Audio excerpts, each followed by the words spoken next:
what is your favorite thing to use in conversation, maybe even teach to others in the realm of apologetics? Well, I do think that, so if we're just talking about God's existence, there are arguments for God's cosmological argument, the axiological argument, the teleological argument. So some form of the evidence from teleology, I think, is really big. And I'm like Antony Flew in the sense that I do think that the information we now have about the nature of DNA and the kind of code it is, and the way the code interacts, the way the code can be modified, the way that the code results in different kinds of variations as an expression of the code, these are things that I think are really strong evidentially. And I always put it this way. Again, I'm also looking for those things that I can contextualize in my own work, so I can kind of figure out how to throw the ball in a way people can catch it. And I always say it this way. If we got to a scene of a death and you weren't sure what happened there, but there's a dead person laying on the floor and there is some blood spatter on the wall, well, you don't really know yet if this is a murder. This could be an accidental. It could be a natural. He could have just fallen in such a way that he cut his head. And this physics and the chemistry of blood spatter actually accounts for that pattern on the wall. That doesn't tell you necessarily if there's a murderer in play.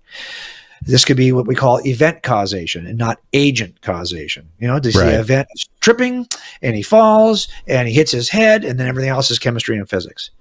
Well, but if I got there and the same wall has, instead of blood spatter, a sentence written in his blood, he deserved it, I think you're probably going to start looking for a suspect, because you recognize that the words "he deserved it" are code, language, information, and that you can't get that with just physics and chemistry. You can get the spatter with physics and chemistry, but you can't get the code with physics and chemistry.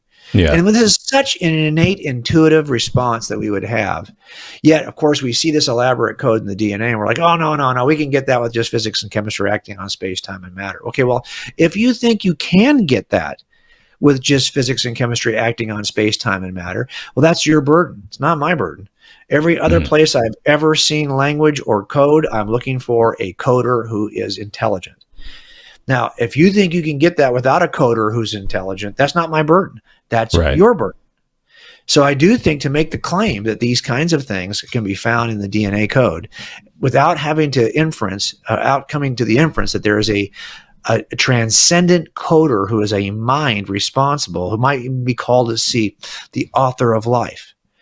Well, that to me is the most reasonable inference, because I don't think I've ever had any experience in which I ever saw language that I did not infer an intelligent coder.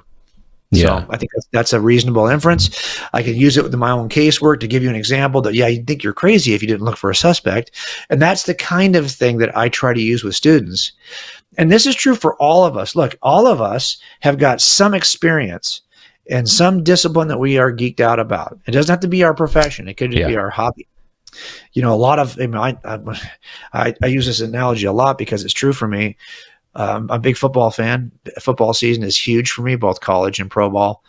And, a lot of my analogies can come out of football because I think, but again, whatever you're geeked out on, I would say use that as your launching point for creating the kinds of illustrations that'll help people understand what's really going on.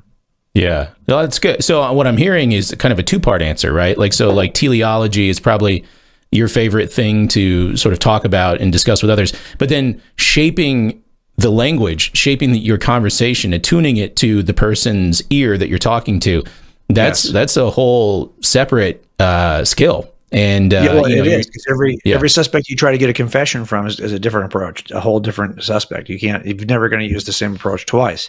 This is probably true for your kids though too.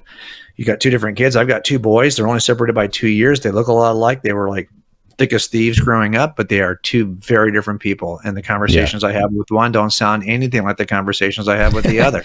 Right. And that's because you have to tailor those conversations to here's the problem. Most of us don't, and social media is not helping us. So why are we having these kinds of complex conversations with people we don't have any clue who they are? We're willing, if I've seen you on my Twitter feed for 4 seconds, I'm now suddenly, listen, I get it that we are called to share the gospel, but we're really called to make disciples. Amen. That will involve sharing the gospel, but I don't even know some of these folks well enough to make disciples.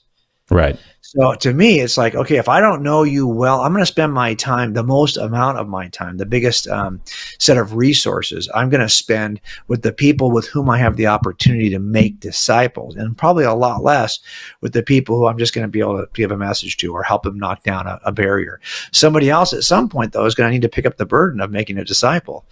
That's a different process than just sharing the gospel. No, you're totally right. No, that's real good. Jesus didn't say, go and evangelize to strangers and never see them again, you know? That's right. That's right. No. Well, so in light of your answer, thinking of those who want to, maybe they're up and coming, like my son, or others who are watching, they want to get into apologetics, but they also don't want to waste time. They want to be effective in the ways that you're saying. What should they be saying? What arguments should they use in conversations today? Well, a couple of things. I hate to sell books for Greg Koukl, but I will sell books for Greg Koukl. I always tell Greg he should be giving me a percentage of these silly books, because Tactics is a book that I think, if nothing else, just learn how to interact with people. And Tactics is a great way to do that. So, but also find that one area, that one thing that you feel really geeked out about, that you're willing to examine at a level beyond which probably anybody you ever encounter is going to examine. So you're not going to be mastering everything, especially when you first begin. But I would say you want to figure out what is that one thing that, if you love the moral law and you think it's impossible to ground objective moral truths and you think they exist, and you want to help people to see that, number one, objective moral truths do exist, and therefore they are going to require an objective grounding for those moral truths, something beyond yourself and beyond even the groups of people, even groups of subjects. Well, then that's a place where you can spend some time mastering that, reading everything you can on that, and be prepared to interact with people on that one area. Then you can always move conversations in that direction because you've got that one thing mastered. So I would say two things. Number one, learn how to interact. Number two, be really specific and zero in on that thing that you can master and get really good at. It's going to be different for each person based on your taste. If you're an engineer, maybe it is the fine tuning of the universe, because that's like, you can see what the problems are and you can kind of understand some ways of throwing that so people can catch it. So that's great. So that's what I would say is master. Also, don't spend too much time being a content consumer before you start to create content of your own. And I think there's more than enough room in the space. I was just reading a Babylon Bee headline. I think I was like, meet Steve, the last American who doesn't have a podcast.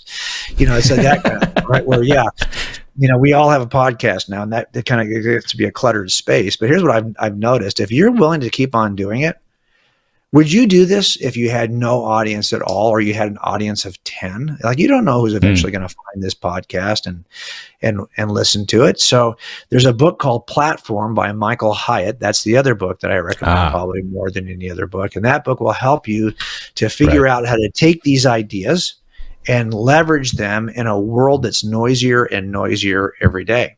So between those two books and just focusing on the one thing that you think you can get excited about, that's a good way to start, I think.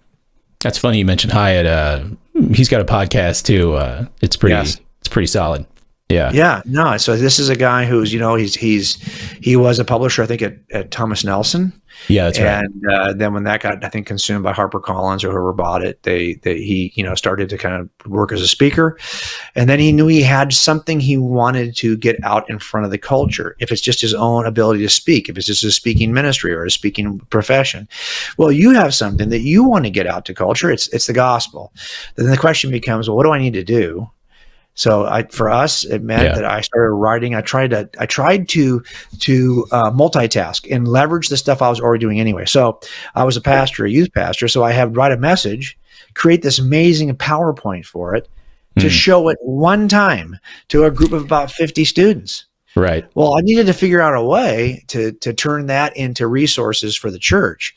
And so we started a blog, and so we could double post everything so that at least, maybe, and we built an audience that was just barely big enough that a publishing house, 6 years later, said, "Yeah, we'll give you a shot because you have enough platform to be able to work." And then I can tell you now, in the 8 years since then, you will not get a chance to write a book because publishers, unless you have a huge platform, not a huge, but an effective platform, because it turns out that publishers don't sell books anymore.